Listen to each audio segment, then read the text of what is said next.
जो मित्रों આપણે દ્રાવણો ચેપ્ટરમાં લેક્ચર નંબર 8માં છેલ્લે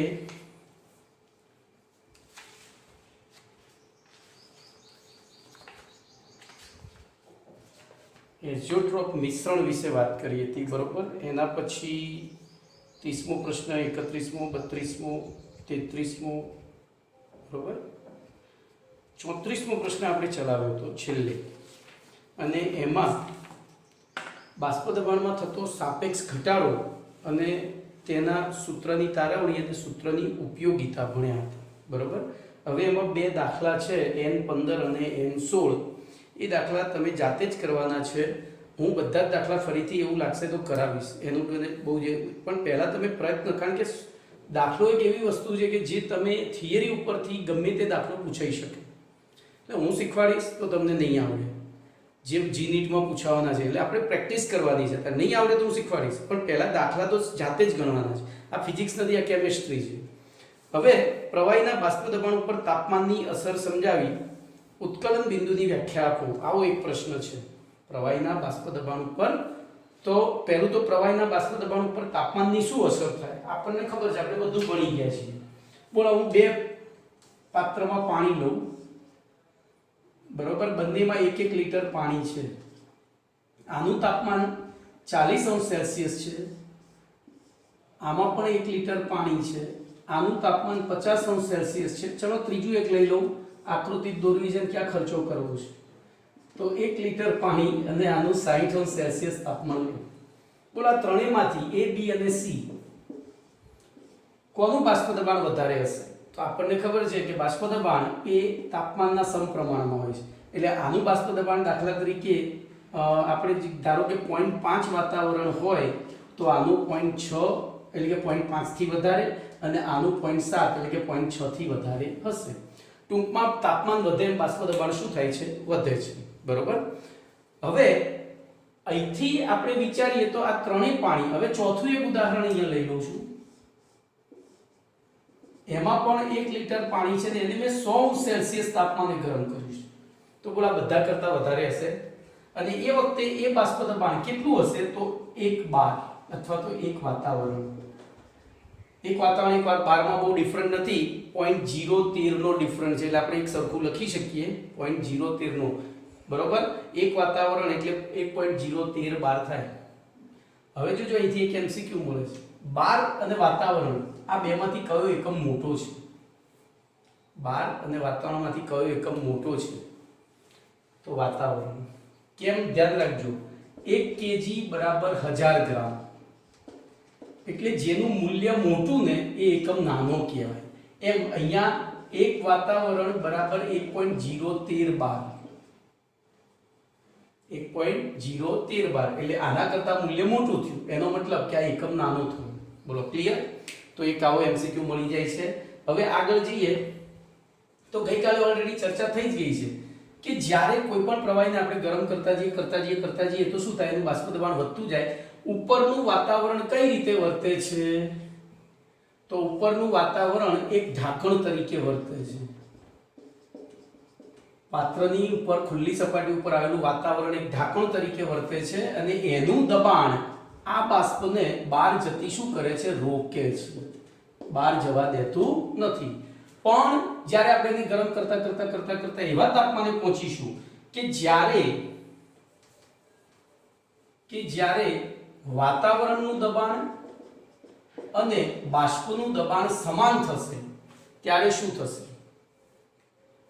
થશે? તો અહીંયા ગતિશીલ સંતુલન સ્થપાઈ જાય, બે સરખા થાય ત્યારે, અને એનાથી 0.00001 એટલે આપણે સહેજ વધારે થયું, ધારો કે આ એક વાતાવરણ છે તો આ 1.0000001 પણ વધ્યું ને, તો અહીંથી બાષ્પ બહાર નીકળી જશે, કારણ કે ઉપરથી લાગતા દબાણ કરતા નીચેથી લાગતું દબાણ વધી ગયું, બહાર નીકળી ગઈ, એટલે કે વાતાવરણમાં એ વાયુ તરીકે પ્રસરી ગઈ, અને એ તાપમાનને જે તે પ્રવાહીનું શું કહેવાય છે? ઉત્કલન બિંદુ।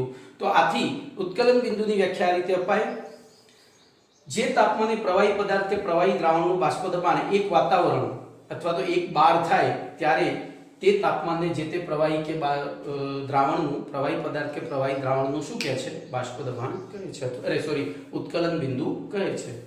હવે શુદ્ધ પ્રવાહીના ઉત્કલન બિંદુ કરતા તેમાં ઘન પદાર્થ ઓગાળીને બનાવેલા દ્રાવણનું ઉત્કલન બિંદુ કેવું હોય અને કેમ ઉદાહરણ આપી સમજાવવાનું છે. તો ધ્યાન રાખજો. આગળ આ બધા છે ને થિયરી ચોપડીમાં નથી, આ બધી પણ આ બધી જીની સમજવા માટે, એના એમસીક્યુ સમજવા માટે બેઝિક થિયરીઓ છે. હું સિમ્પલી અહીંયા લખીશ શુદ્ધ દ્રાવક કરતા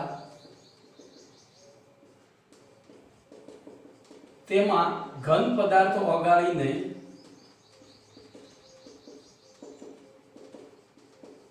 બનાવેલા દ્રાવણનું ઉત્કલન બિંદુ ખાલી જગ્યા હોય છે. આપણે ખાલી જગ્યા પૂરવાની છે, એમસીક્યુ છે. તો એના માટે આપણે બે પદાર્થ લઈ લઈએ. એક શુદ્ધ દ્રાવક લઈએ, 1 લીટર શુદ્ધ પાણી, એટલે કે એની અંદર કોઈ ઓગળેલું નથી, દ્રાવક. બીજા એક પાત્રમાં 1 લીટર શુદ્ધ પાણી અને એમાં 1 મોલ આપણે ખાંડ નાખી દઈએ, એટલે કે દ્રાવણ બનાવી દઈએ. બોલો અહીંયા મુક્ત અણુઓની સંખ્યા મને કહો. દ્રાવકના મુક્ત અણુઓની સંખ્યા કેટલી થશે? બોલો. તો બીજું કઈ ઓગળેલું નથી, એટલે 1 લીટરમાં ધારો કે 1000 અણુ હોય તો પૂરેપૂરા કેવા છે? મુક્ત છે. જેટલા અંદર અણુઓ છે બધા કેવા છે? મુક્ત છે. જ્યારે અહીંયા તો અહીંયા કેટલાક અણુ પાણી ખાંડ વડે આકર્ષાયેલું છે, કેટલાક અણુ પાણી ખાંડ વડે આકર્ષાયેલું છે. એટલે કે કુલ દ્રાવકના અણુઓ પૈકી કેટલાક દ્રાવ્ય વડે આકર્ષાયેલા છે, અને આકર્ષાયેલા છે તેથી મુક્ત અણુઓની સંખ્યા શુદ્ધ દ્રાવકના અણુઓ કરતા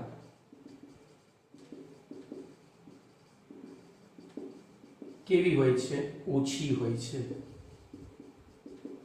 ખબર પડી? ઓછી. મુક્ત અણુઓની સંખ્યા ઓછી હોય.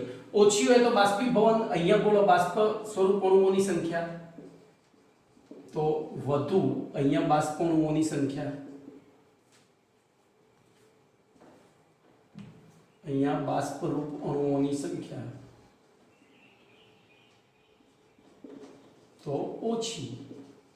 ઓછી તો અહીંયાથી ઉપર તરફ લાગતું વાતાવરણ દબાણ, તો દબાણ વધુ, નીચે તરફ પણ વધુ. જ્યારે અહીંયા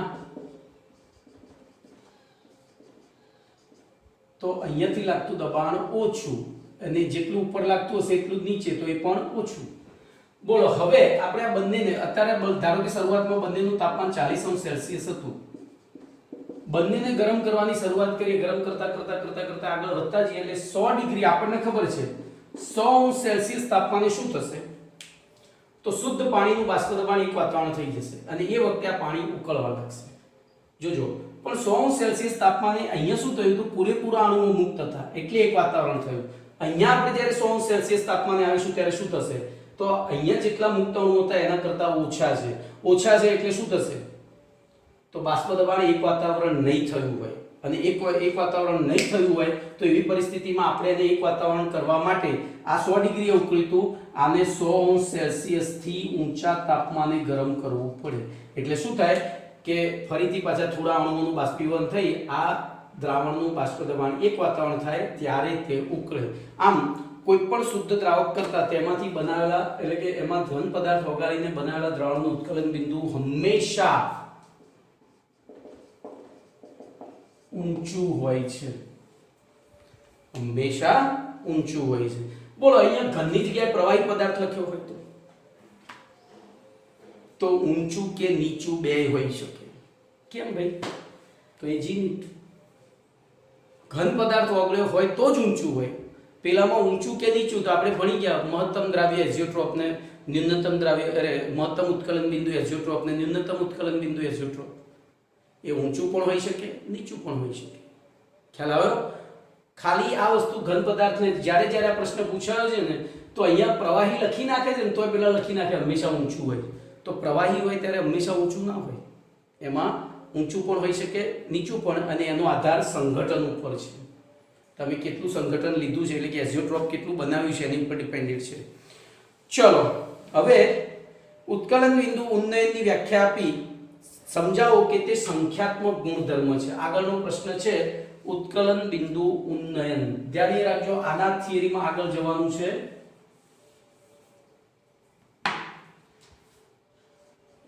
ઉત્કલન બિંદુ ઉન્નયન. જોજો, ઉન્નયન એટલે વધારો. બોલો, અહીંયા મેં ફરીથી પેલું વાક્ય લખ્યું હતું, એ શું હતું? કોઈ પણ શુદ્ધ દ્રાવક કરતા તેમાં ઘન પદાર્થ ઓગાળી બનાવેલા દ્રાવણનું ઉત્કલન બિંદુ હંમેશા ઊંચું એટલે કે ઉત્કલન બિંદુમાં વધારો થાય છે. આ ઘટનાને શું કહે છે? આ બાબતને શું કહે છે? ઉત્કલન બિંદુ ઉન્નયન. તો બોલો, ઉત્કલન બિંદુ ઉન્નયનની વ્યાખ્યા શું થશે? કોઈ પણ શુદ્ધ દ્રાવકમાં ઘન દ્રાવ્ય પદાર્થ ઓગાળી દ્રાવણ બનાવવામાં આવે ત્યારે બનતા દ્રાવણનું ઉત્કલન બિંદુ હંમેશા શુદ્ધ દ્રાવકના ઉત્કલન બિંદુ કરતાં ઊંચું હોય છે. અહીં શુદ્ધ દ્રાવક કરતા દ્રાવણના ઉત્કલન બિંદુમાં થતા વધારાની આ ઘટનાને શું કહે છે? ઉત્કલન બિંદુ ઉન્નયન. કમ્પ્લીટ. હવે આના ઉપરથી મોલર ઉન્નયન અચળાંક Kb ની વ્યાખ્યા આપવાની છે. મોલર ઉન્નયન અચળાંક Kb ની વ્યાખ્યા આપવાની છે. આમાં જ આપણે અહીંયા 1 મોલ ખાંડ ઓગાળી છે. ધારો કે મેં અહીંયા રેન્ડમલી 2 મોલ ખાંડ ઓગાળી હોત તો આનું ઉત્કલન બિંદુ 101 હોત તો બોલો આનું કેટલું થાય? અનુમાન કરવાનું છે, પ્રાયોગિક નથી, એટલે સૈદ્ધાંતિક રીતે અનુમાન કરવાનું છે, પ્રેક્ટિકલી નહીં. તો 1 મોલે 1 ડિગ્રી વધ્યું તો 2 મોલે 2 ડિગ્રી વધે. આનું 100 ડિગ્રી હતું, 100 સેલ્સિયસ હતું. આમાં 1 મોલ દ્રાવ્ય પદાર્થ હતો એટલે 1 ડિગ્રી વધ્યું. આમાં 2 મોલ દ્રાવ્ય પદાર્થ હતો તો 2 ડિગ્રી વધે. 3 મોલ હોય તો 3 ડિગ્રી વધે. તો અહીંયા જોજો, ત્રીજી વ્યાખ્યા મોલર ઉન્નયન અચળાંક. મોલર ઉન્નયન અચળાંક Kb, જેનું બીજું નામ છે ઇબુલિયોસ્કોપિક અચળાંક.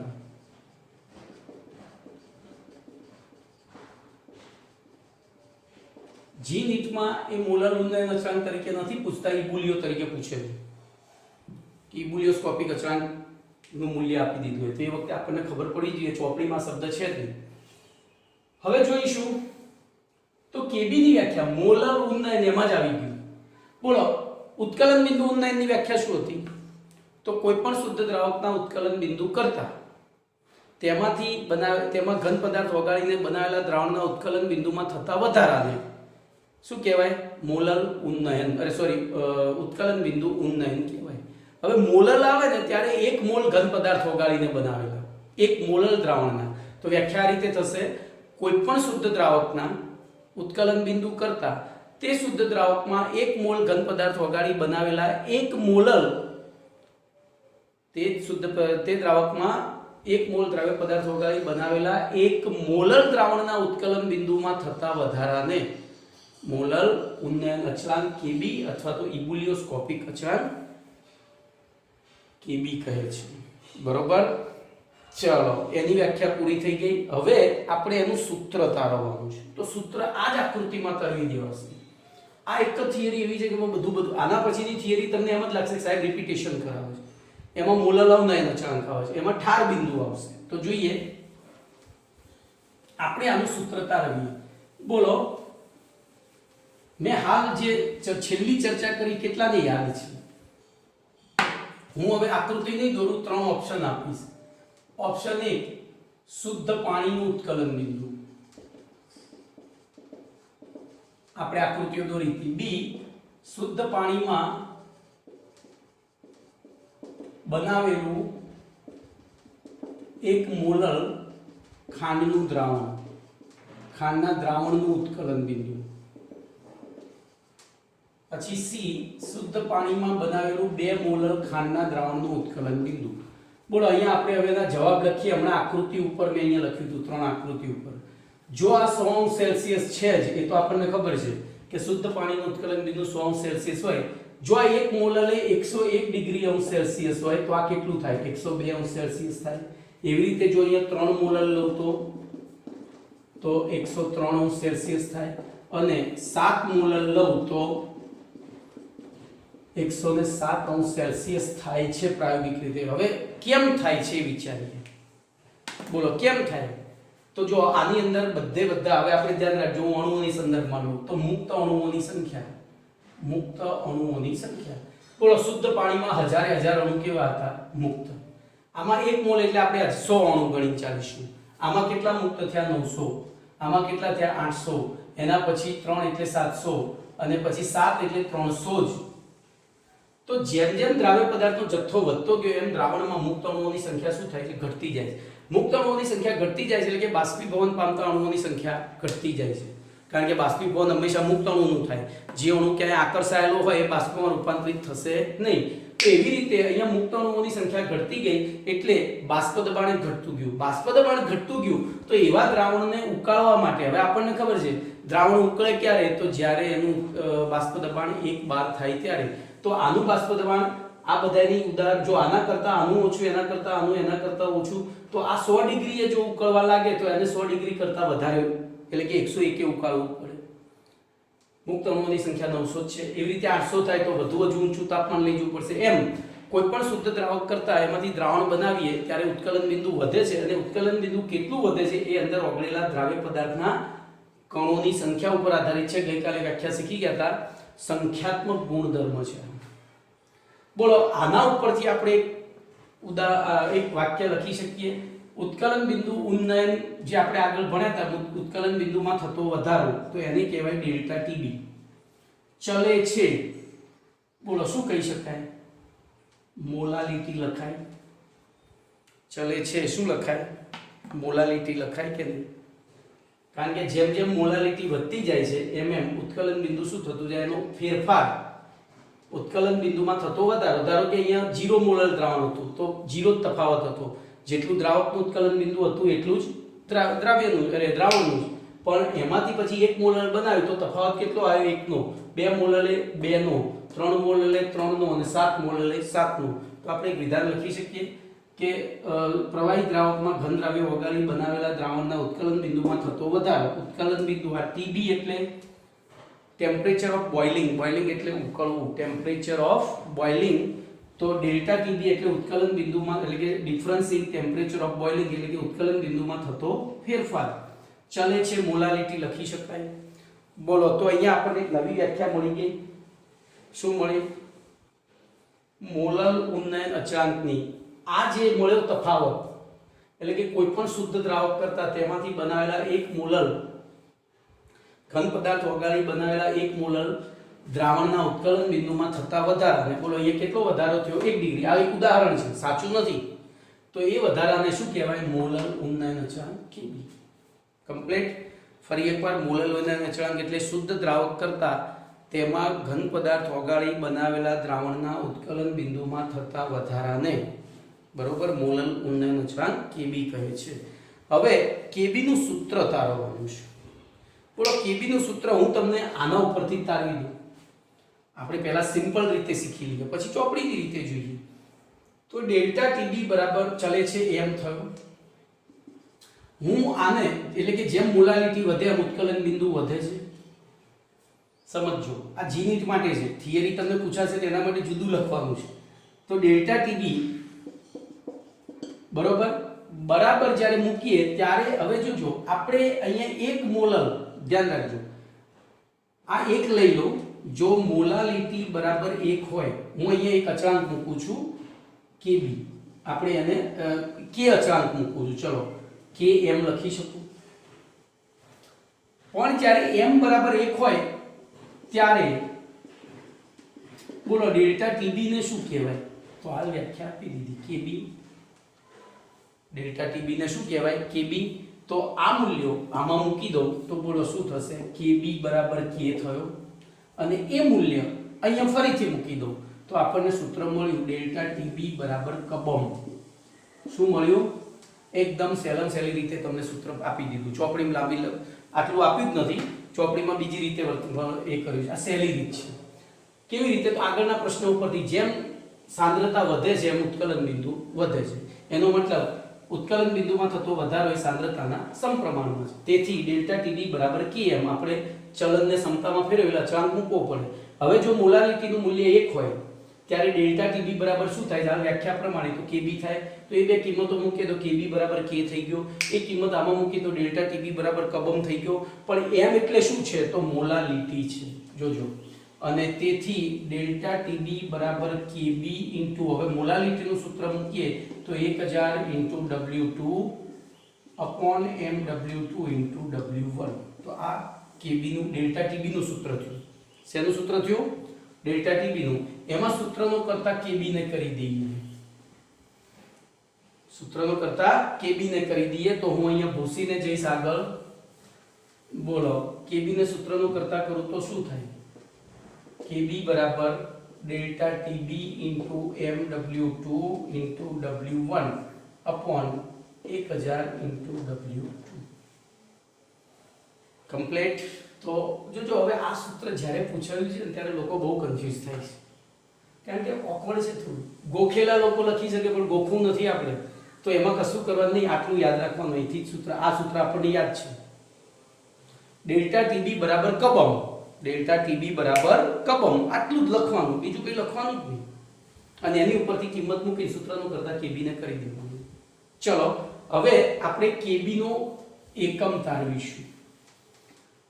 તો બોલો, ડેલ્ટા ટીબી નો એકમ શું થાય? અંશ સેલ્સિયસ અથવા કેલ્વિન બે થાય. હવે ઘણાના મનમાં એવું થાય કે સેલ્સિયસ ને કેલ્વિન કેવી રીતે થાય? સેલ્સિયસ ને કેલ્વિનમાં ફેરવો ત્યારે તો 273 ઉમેરવા પડે. તો અહીંયા નહીં ઉમેરવા પડે. કેમ? તો એના માટે આપણે એક નાનું ઉદાહરણ લઈશું. T1 અંશ સેલ્સિયસ, આપણે T1 તાપમાન અને T2 તાપમાન લઈએ અને ડેલ્ટા T કરીએ. બરોબર? ધારો કે T1 10 અંશ સેલ્સિયસ છે અને આ 20 અંશ સેલ્સિયસ છે. તો ડેલ્ટા T કેટલો થશે? 10 અંશ સેલ્સિયસ થાય. હવે હું આને કેલ્વિનમાં ફેરવું તો આ 283 કેલ્વિન થાય, આ 293 કેલ્વિન થાય. તો આ પણ 10 કેલ્વિન જ થયું. એટલે કે જ્યારે ડેલ્ટા આવતો હોય તાપમાનની આગળ ત્યારે સેલ્સિયસ કે કેલ્વિન કોઈ પણ એકમ મૂકી શકાય. શું? ડેલ્ટા આવતો હોય ત્યારે. તો બોલો, અહીંયા સેલ્સિયસ અથવા કેલ્વિન, હું અહીંયા અથવા જ લખું, ગુણ્યા mW2 નો ગ્રામ પર મોલ થાય, ગુણ્યા W1 નો ફરીથી ગ્રામ થાય, છેદમાં 1000, છેદમાં W2 ગ્રામ થાય. બોલો, ગ્રામ ગ્રામ ઉડી ગયા. હવે જોજો, આ 1000 છેદના છેદમાં છે. ગ્રામને 1000 વડે ભાગીએ તો શું થાય? ગ્રામને 1000 વડે ભાગીએ તો કિલોગ્રામ. તો જોજો, અહીંયા હું બે એકમ લખીશ, અંશ સેલ્સિયસ કિગ્રા પ્રતિ મોલ. ખબર પડી? આ 1000 ને અહીંયા ભાગી નાખ્યા. અથવા કેલ્વિન કિગ્રા પ્રતિ મોલ. શું લખાશે? કેલ્વિન કિગ્રા પ્રતિ મોલ. આ તમને થિયરી યાદ રહે એ રીતે સેલી મેથડથી સમજાવી દીધી. હવે ટેક્સ્ટ બુક પ્રમાણે જોઈએ. કમ્પ્લીટ જોજો, મેં કેટલી થિયરી ચલાવી એવું રિપીટ કરું છું ફરીથી. સૌથી પહેલા પ્રવાહીના બાષ્પ દબાણ ઉપર તાપમાનની અસર સમજાવી ઉત્કલન બિંદુની વ્યાખ્યા. બોલો, એક જ વાક્યમાં. તો પ્રવાહીનું તાપમાન વધે એમ ઉત્કલન બિંદુ વધે. બરોબર? પછી ઉત્કલન બિંદુ કે બાષ્પ દબાણ વધે. ઓકે, બાષ્પ દબાણની અસર સમજાવી દીધી. બાષ્પ દબાણ ઉપર તાપમાનની અસર આવી ગઈ. હવે ઉત્કલન બિંદુની વ્યાખ્યા. તો જે તાપમાને પ્રવાહી દ્રાવણ કે પ્રવાહી પદાર્થનું બાષ્પ દબાણ એક વાતાવરણ થાય તે તાપમાનને એનું ઉત્કલન બિંદુ કહે છે. પછી શુદ્ધ દ્રાવક કરતા તેમાં ઘન પદાર્થ ઓગાળી બનાવેલા દ્રાવણનું ઉત્કલન બિંદુ હંમેશા ઊંચું હોય છે. કેમ ઊંચું હોય છે? તો દ્રાવ્ય પદાર્થ ઓગળે એટલે કેટલાક દ્રાવકના અણુઓ દ્રાવ્યના અણુઓ વડે આકર્ષાય છે. એટલે દ્રાવણમાં મુક્ત અણુઓની સંખ્યા શું થાય છે? ઘટે છે. અને મુક્ત અણુઓની સંખ્યા ઘટે તો બાષ્પમાં રૂપાંતરિત થતા અણુઓની સંખ્યા ઘટે. બાષ્પમાં રૂપાંતરિત થતા અણુઓની સંખ્યા ઘટે તો બાષ્પ દબાણ ઘટે. બાષ્પ દબાણ ઘટે તો એ બાષ્પ દબાણને એક વાતાવરણ કરવા માટે વધુ તાપમાન આપવું પડે. એટલે કે ઉત્કલન બિંદુ શું થાય? વધે છે. ચલો, ઓકે. પછી એમાં ઉદાહરણ આપવાનું છે. હવે ઉત્કલન બિંદુ ઉન્નયનની વ્યાખ્યા આપવાની છે. તો કોઈ પણ શુદ્ધ દ્રાવકના ઉત્કલન બિંદુ કરતા તે શુદ્ધ દ્રાવકમાં 1 મોલ ઘન પદાર્થ ઓગાળી બનાવેલા દ્રાવણના ઉત્કલન બિંદુમાં થતા વધારાને જે તે પ્રવાહી દ્રાવકનું ઉત્કલન બિંદુ ઉન્નયન અચળાંક. જોજો, આ ઉત્કલન બિંદુ ઉન્નયન છે જે અચળાંક છે એ દ્રાવકનો હોય છે, દ્રાવ્ય પદાર્થનો નહીં, કારણ કે આપણે આગળ ભણી ગયા છીએ એ સંખ્યાત્મક ગુણધર્મ છે ઉત્કલન બિંદુ ઉન્નયન, અને સંખ્યાત્મક ગુણધર્મને એને અણુઓની સંખ્યાથી લેવા દેવા છે. એ અણુ કયા પ્રકારના છે, ગ્લુકોઝના છે, ફ્રુક્ટોઝના છે, ખાંડના છે, NaClના છે, એનાથી એને કોઈ જ લેવા દેવા નથી. એટલે ફરીથી નાનો પ્રશ્ન છે, ઉત્કલન બિંદુ ઉન્નયનની વ્યાખ્યા તો કોઈ પણ શુદ્ધ દ્રાવક કરતા તેમાંથી બનાવેલા, તેમાં ઘન પદાર્થ ઓગાળી બનાવેલા દ્રાવણનું ઉત્કલન બિંદુ હંમેશા ઊંચું હોય છે. આ ઘટનાને શું કહે છે? ઉત્કલન બિંદુ ઉન્નયન. હવે ઉત્કલન બિંદુ ઉન્નયન અચળાંક Kb અથવા એનું બીજું નામ છે, બોલો, ઇબુલિયોસ્કોપિક અચળાંક. જો હવે એને યાદ રાખવાની ટ્રીક આપી દો. કેબુ ઈબુ, કેબી નહીં બોલવાનું, કેબુ ઈબુ.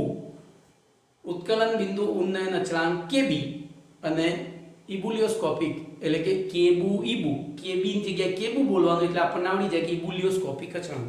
હવે એની વ્યાખ્યા છે કોઈ પણ શુદ્ધ દ્રાવકના ઉત્કલન બિંદુ કરતા તેમાં એક મોલ ઘન પદાર્થ ઓગાળી બનાવેલા 1 મોલ દ્રાવણના ઉત્કલન બિંદુમાં થતા વધારાને જે તે દ્રાવકનું ઉત્કલન બિંદુ ઉન્નયન અચળાંક Kb કહે છે. હવે Kb ના સૂત્રની તારવણી તો મેં તમને હાલત સીધી રીતે શીખવાડી દીધી, પણ હવે આપણે જઈશું ચોપડી પ્રમાણે. તો ચોપડી પ્રમાણે બોલો આપણે જઈએ તો સૌથી પહેલા શુદ્ધ પ્રવાહી દ્રાવક અને તેમાં અબાષ્પશીલ ઘન પદાર્થ બનાવી ઓગાળી બનાવેલા દ્રાવણના તાપમાન વધારીને જુદા જુદા તાપમાને એના બાષ્પ દબાણ આપણે નોંધીએ તો એનો આલેખ આપણે આલેખ ઉપરથી થિયરી લાવવાની છે.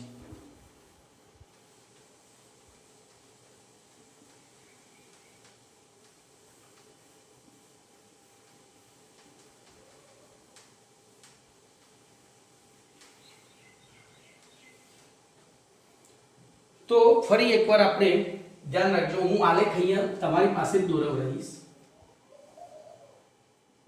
બાષ્પ દબાણ વિરુદ્ધ તાપમાનનો આલેખ. બોલો, હું બે પાત્ર લઉં. એકમાં શુદ્ધ પાણી અને બીજામાં શુદ્ધ પાણી પ્લસ ખાંડ લઈ એટલે કે દ્રાવણ લો. બોલો, આ બંનેનું હું ધારો કે 0°C છે, 10°C છે, 20°C છે, એમ કરતા 100°C સુધી તાપમાન અને બાષ્પ દબાણ નોંધો. શું કરું? એના બાષ્પ દબાણ નોંધો. ધારો કે 0°C તાપમાને આનું 0.1 છે, બરોબર. બંનેના કોના બાષ્પ દબાણ નોંધીશ? ધારો કે છે તો દ્રાવકનું બાષ્પ દબાણ અને દ્રાવણનું બાષ્પ દબાણ. ધારો કે 0°C તાપમાને આનું 0.1 છે, તો આનું કેટલું હશે અનુમાન કરવાનું છે. તો આપણે ભણી ગયા છે શુદ્ધ દ્રાવક કરતા દ્રાવણનું બાષ્પ દબાણ ઓછું હોય તો આનું 0.09 હશે. આ 0.1 એટલે 10 થયું. ચલો, આ 0.20 હશે તો આ 0.018 હશે. એમ કરતા જ્યારે આ એક વાતાવરણ હશે ત્યારે આ કેટલું હશે? તો 0.90 થી વધારે, બરોબર. તો આપણે બંને માટે તાપમાન વિરુદ્ધ આલેખ દોરીએ. તો બોલો, એ આલેખમાં કયો આલેખ બાષ્પ દબાણમાં ઉપર મળશે? તો તાપમાન ધારો કે અહીંયા 10, 20, 30, 40, 50, 60, 70, 80, 90 અને 100. તો 10°C આ બેમાંથી જો આનું બાષ્પ દબાણ વધારે છે, આનું ઓછું છે, એટલે કોનો આલેખ ઉપર તરફ મળશે? તો દ્રાવકનો ઉપર તરફ. આપણને આવા બે વક્ર મળશે. એમાં ઉપર દ્રાવકનો વક્ર, નીચે દ્રાવણનો વક્ર.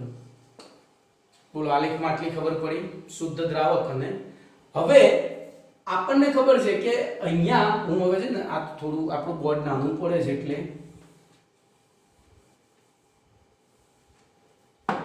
બોલો, અહીંયા આપણે તાપમાન લખવાના નથી, તાપમાનની જરૂર નથી. ધારો કે અહીંયા દબાણ 1 bar છે, તો 1 bar થી હું આડી લાઈન દોરું તો ત્યાંથી આ જે સ્પર્શ રેખા આવશે અને આ જે સ્પર્શ રેખા આવશે એ બોલો આ શું દર્શાવશે? તો શુદ્ધ દ્રાવકનું ઉત્કલન બિંદુ. શું દર્શાવશે? શુદ્ધ દ્રાવકનું ઉત્કલન બિંદુ, જેને આપણે T0B કહીશું. T0B એટલે શૂન્ય અવસ્થામાં, એટલે કે કંઈ પણ મિશ્ર કર્યા પહેલાનું ઉત્કલન બિંદુ. એવી રીતે આ દ્રાવણનું ઉત્કલન બિંદુ થશે અને એને આપણે કહીશું ટીબી. બોલો આ તફાવતને શું કહેવાય? Delta TB. આ તફાવતને શું કહેવાય? Delta TB. ડેલ્ટા ટીબી એટલે ટીબી માઇનસ ટીબી 0 બરાબર લખી દો ને, ટીબી માઇનસ T0 બી.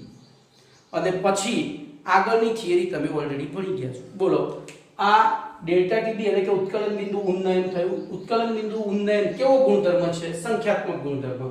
સંખ્યાત્મક ગુણધર્મ એટલે દ્રાવણમાં ઓગળેલા દ્રાવ્ય કણોની સંખ્યાના સમપ્રમાણમાં હોય છે. તેથી હું લખી શકું ડેલ્ટા ટીબી ચલે છે એમ. અને પછી આપણે આગળ થિયરી ભણી ગયા ડેલ્ટા ટીબી બરાબર Km, પરંતુ K બરાબર 1 હોય ત્યારે M બરાબર 1 હોય ત્યારે. બોલો ડેલ્ટા ટીબી ને શું કહેવાય? Kb. તો આ કિંમતો ઉપર મૂકીએ તો ડેલ્ટા ટીબી બરાબર Kb, જોજો તો Kb બરાબર K થઈ જાય. અને એ કિંમત ફરીથી ઉપર મૂકીએ તો ડેલ્ટા ટીબી બરાબર કબમ થયું. બોલો પતી ગયો. હવે એમાં સૂત્રનું કરતા આપણે m ની કિંમત મૂકી દઈએ તો ડેલ્ટા ટીબી બરાબર Kb ગુણ્યા 1000 W2 upon mW2 W1. આગળ બધું મેં શીખવાડી દીધું છે. હવે આ સૂત્રની ઉપયોગિતા જોઈએ. તો આ સૂત્રની ઉપયોગિતા પેલાની જેમ બાષ્પ દબાણના આધારે જેમ આપણે શું નક્કી કર્યું હતું? અજ્ઞાત ઘન પદાર્થનો આણ્વીય દળ નક્કી કર્યું હતું એમ આ નક્કી કરી શકાય. બોલો એ સૂત્રનો કરતા mW2 ને કરું તો mW2 બરાબર Kb * 1000 W2 upon delta TB W1. આ ડેલ્ટા ટીબી ની જગ્યાએ હું પેલા પ્રમાણે લખીશ ટીબી માઇનસ ટીબી 0. જોજો હવે અહીંયા 2 માર્ક્સનો પ્રશ્ન પૂછાય કે ઉત્કલન બિંદુ ઉન્નયનના આધારે અજ્ઞાત પદાર્થનો આણ્વીય દળ નક્કી કરવાની રીત જણાવો. તો એ રીતમાં પેલાની જેમ જ જાણીતું Kb. હવે આ Kb છે ને, આ Kb જે છે, હવે અહીંયા જે Kb છે એ Kb એક અચળાંક છે. દરેક દ્રાવક માટે એનું મૂલ્ય જુદું જુદું હોય. તો આપણે શું કરીશું? જાણીતા એટલે કે ઉન્નયન અચળાંકનું મૂલ્ય ધરાવતા એક જાણીતા દ્રાવકનું W1 ગ્રામ દ્રાવક લઈ તેમાં W2 ગ્રામ દ્રાવ્ય પદાર્થ ઓગાળી. જોજો ફરીથી હું અહીંયા લખીશ એટલે તમને ખ્યાલ આવે.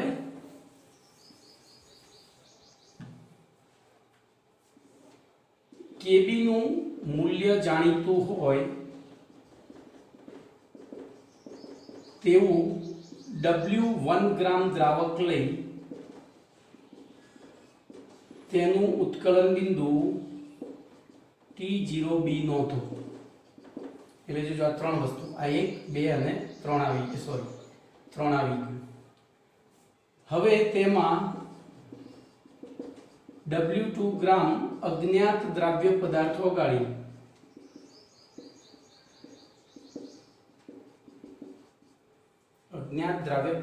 ઓગાળી બોલો શું કરવાનું?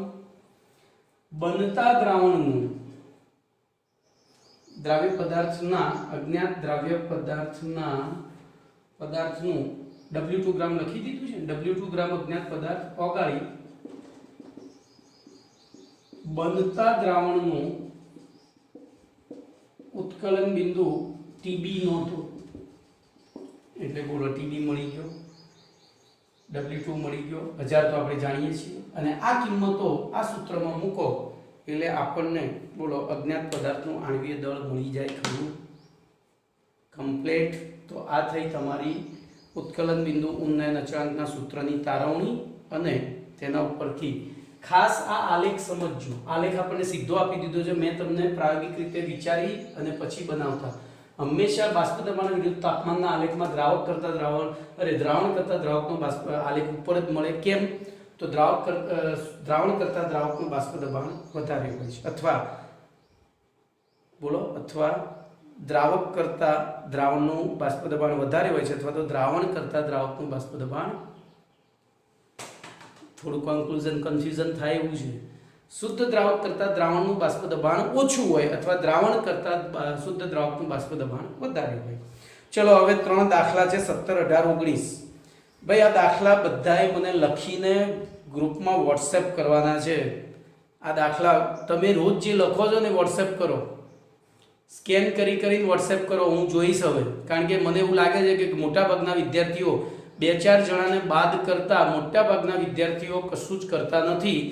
સોમવારે તમારે અત્યાર સુધી ચાલેલું ચેપ્ટર કમ્પ્લીટ લખેલું, દાખલા ગણેલું, એની PDF બનાવીને મને મોકલવાની છે. જે લોકો નહીં મોકલે એમને હું લેક્ચર અટેન્ડ કરવા નહીં દઉં, કાઢી મૂકીશ લેક્ચરમાંથી. બરોબર, હું ત્યાં આપી દઈશ કે ભાઈ આ છોકરાઓ ભણવાને એમને ભણવું નથી, આપણે એમને બંધ કરી દો. બરોબર, આ તમને ખાસ કહી દઉં છું.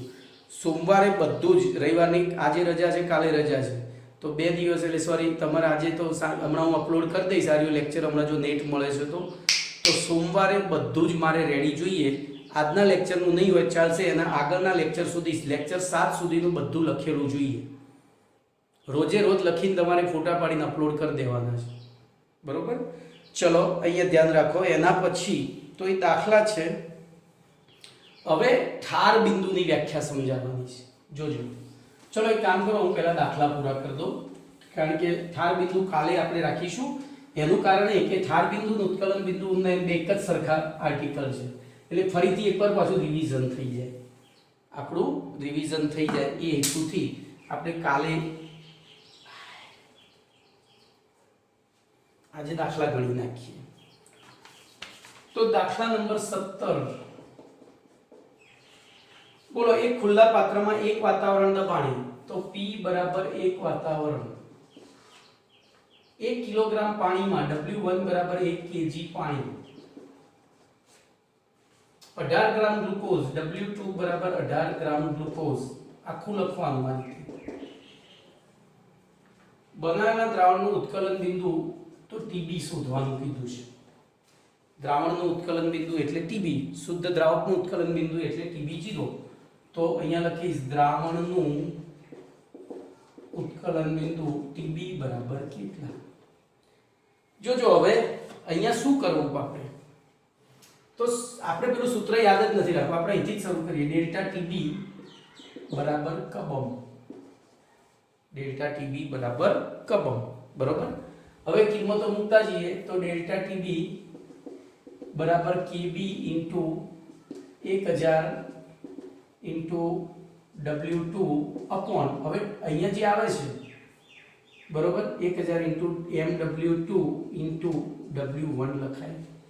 હવે ડેલ્ટા TB ની જગ્યાએ આપણે શું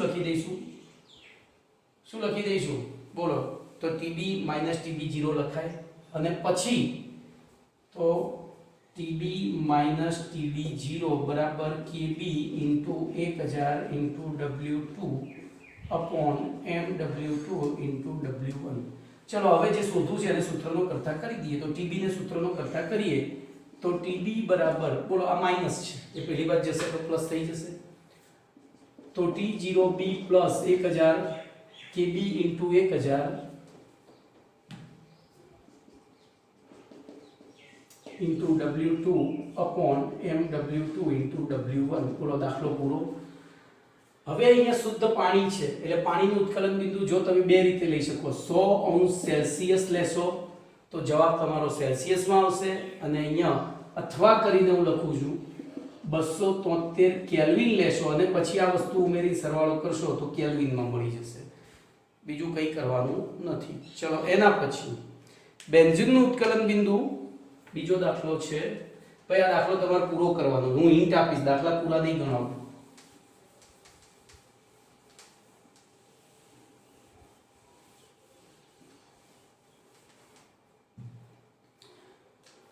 તો N18 બેન્ઝીનનું ઉત્કલન બિંદુ T બેન્ઝીન, બેન્ઝીન લખ્યું, બેન્ઝીન અને બીજું કોણ છે, હા TB ના T બેન્ઝીન લખવું પડશે. બોલો T બેન્ઝીન કેટલું છે, તો 353.23. ઓકે, આગળ કીધું છે એનો મોલર ઉન્નયન અચળાંક આપી દીધો છે KB, બેન્ઝીનનો KB આપી દીધો છે. મેં હમણાં કહ્યું તો એમ KB હંમેશા દ્રાવકનો હોય, 2.53 કેલ્વિન કિલોગ્રામ પર મોલ. 90 ગ્રામ બેન્ઝીનમાં W1 બરાબર 90 ગ્રામ બેન્ઝીન, 1.80 ગ્રામ અજ્ઞાત, તો W2 બરાબર 1.80 ગ્રામ અજ્ઞાત પદાર્થ. બનતા દ્રાવણનું ઉત્કલન બિંદુ અહીંયા જોજો, આ T0 બેન્ઝીન લખ્યું તો TB હવે લખીએ, આ શુદ્ધ દ્રાવકનું છે એટલે. તો ઉત્કલન બિંદુ TB 354.11 કેલ્વિન હોય તો MW2 બરાબર કેટલા? જોજો દાખલો બહુ સહેલો છે. શું કરીશું? ફરીથી પેલી જ્યારે આવો ઉત્કલન બિંદુનો દાખલો આવે ત્યારે આપણે બીજું કોઈ સૂત્ર યાદ નહીં રાખવાનું, એક જ યાદ રાખવાનું, ડેલ્ટા TB બરાબર કબમ. બરોબર? આ રફથી શરૂ પછી ચાલુ કરવાનું. તો ડેલ્ટા TB ની જગ્યાએ શું લખીશું?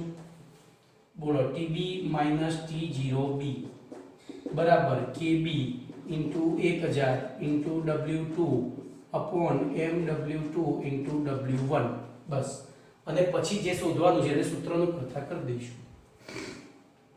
તો સૂત્રનું કરતા હું MW2 ને કરું તો શું થશે? બોલો, તો KB into 1000 into W2 upon TB minus T0B ગુણ્યા W1. ચલો કિંમતો મૂકીએ. તો KB આપી દીધો છે 2.53 કેલ્વિન કિલોગ્રામ પર મોલ. એકમ લખજો ભાઈ, નહીતર જવાબ ખોટો પડશે. 1000. W2 આપ્યો છે 1.80 ગ્રામ છેદમાં, બોલો TB. તો આ બેનો તફાવત જ આપણે સીધો લખી દઈએ ને, 354.11 માંથી 353.23 ગયા, સીધો તફાવત લખી નાખવાનો. તો 354.11 માઈનસ 353.23, બોલો 0.88 આવે. તો 0.88 કેલ્વિન એકમ લખવો પડશે. બરોબર? એકમ લખવો પડશે કારણ કે ગુણ્યા, બોલો W1 કેટલો છે? 90 ગ્રામ. હવે પહેલા એકમ અવયવ પદ્ધતિ પ્રમાણે પહેલા એકમ ઉડાડો. તો કેલ્વિન કેલ્વિન ધ્યાન રાખજો. હવે આ કિલોગ્રામ 1000 વડે ગુણાય છે એટલે શું થઈ જાય? ગ્રામ થઈ જાય. કિલોગ્રામ 1000 વડે ગુણાય છે એટલે ગ્રામ થઈ જાય. એટલે આપણું એકમ શું થઈ જશે? ગ્રામ પર મોલ. ખાસ યાદ રાખજો, કિલોગ્રામ બાકી બધા એકમ ઉડી ગયા છે, કિલોગ્રામ ને 1000 વડે ગુણાયું. તો અહીંયા તમે હવે કેલ્ક્યુલેશન કરો તો 2.53 ગુણ્યા 1000 ગુણ્યા 1.8 ભાગ્યા 0.88 ભાગ્યા 90. તો તમારો જવાબ 57.5 આવ્યો. તો જ્યારે પણ આ દાખલો, હવે ત્રીજો દાખલો હું તમારી ઉપર છોડું છું, 2 શીખવાડ્યા 3 માંથી. બરોબર? હવે ફરી એકવાર થોડું રિવિઝન લઈ લઈએ. બરોબર? જોઈએ હવે આગળના આર્ટિકલ કાલે જ રાખીશું કારણ કે કાલે આની આ જ વસ્તુનું રિવિઝન થાય છે. ચલો 15મો દાખલો એક ગણાવી દઉં. દાખલા નંબર 15. બરોબર?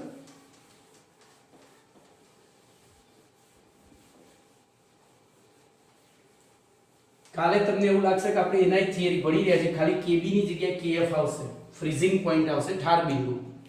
પણ આજે એટલે નથી શીખવાનું કે થોડું મજા, કાલે રિવિઝનનું રિવિઝન થાય અને કઈ ડિસ્ટિંક્શન, એનો તફાવત આપણને ખબર પડે. નહીતર આજે તો બધું તમને એમ જ લાગશે સાહેબ એકના એક ભણાવી દીધું. બોલો, નિયત તાપમાને શુદ્ધ બેન્ઝીનનું બાષ્પદબાણ. તો શુદ્ધ બેન્ઝીનનું બાદ એટલે કે P0 બેન્ઝીન શુદ્ધ હોય એટલે 0 લાગે બરાબર 0.85 બાર 29.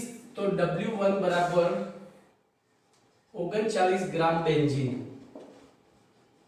માં W2 બરાબર 0.5 ગ્રામ અજ્ઞાત પદાર્થ ઓગાળી વિદ્યુત અવિભાજ્ય જો ભાઈ જોજો આ એટલા માટે એની આપણે છેલ્લે હું આની તમને ચર્ચા કરીશ, આ કેમ જરૂરી છે. આ પાઠ પૂરો થાય ને એટલે ચર્ચા કરીશ. વિદ્યુત અવિભાજ્ય ઘન પદાર્થ ઓગાળતા બનતા દ્રાવણનું બાષ્પ દબાણ. તો દ્રાવણનું બાષ્પ દબાણ બોલો P લખાય અને એ થાય છે અહીંયા P1 લખાશે, આ P1 0 લખાય, આ P1 લખાય પેલું P1 0 લખાય, તો P1 બરાબર 0.845 બાર છે, તો MW2 બરાબર કેટલા? ચલો આમાં તમારે કશું કરવાનું નથી, ગઈકાલે શીખ્યા હતા એ પ્રમાણે જ બોલો P10 P1 upon P10 બરાબર N2 upon N1 plus N2, પણ અહીંયા છેદમાં N2 ને અવગણી દેવાનું, મંદ દ્રાવણો છે એટલે શું કરવાનું? અવગણી દેવાનું, બરોબર? અને અવગણી દો એટલે આપણે અહીંયા આને અવગણી દીધું તો આ થઈ ગયું. ચલો એના પછી તો આની જગ્યાએ બીજું શું લખાય? તો MW2 અરે W2 upon MW2 અને છેદમાં W1 upon MW1, તો આપણે નવું સૂત્ર થશે P10 P1 upon P10 બરાબર W2 upon MW2 ગુણ્યા MW1 upon W1, એમાં સૂત્રનો કરતા MW2 ને કરી દેજો. તો સૂત્રનો કરતા MW2 ને કરીએ, બોલો શું થશે? W2 into MW1 into P10 છેદમાં P10 minus P1 into W1. ચલો કિંમતો મૂકીએ. W2 કેટલો છે? તો 0.5 ગ્રામ, એકમ સાથે લખજો. MW1 બેન્ઝીનનું MW1 C6H6 એટલે 78 થાય, 12 ને 6 78 ગ્રામ પર મોલ. ચલો P10 આપણને કેટલું આપે છે શુદ્ધ અવસ્થામાં? 0.85 બાર છેદમાં, હવે આ બેનો તફાવત તો 0.850 માંથી 84 ગયા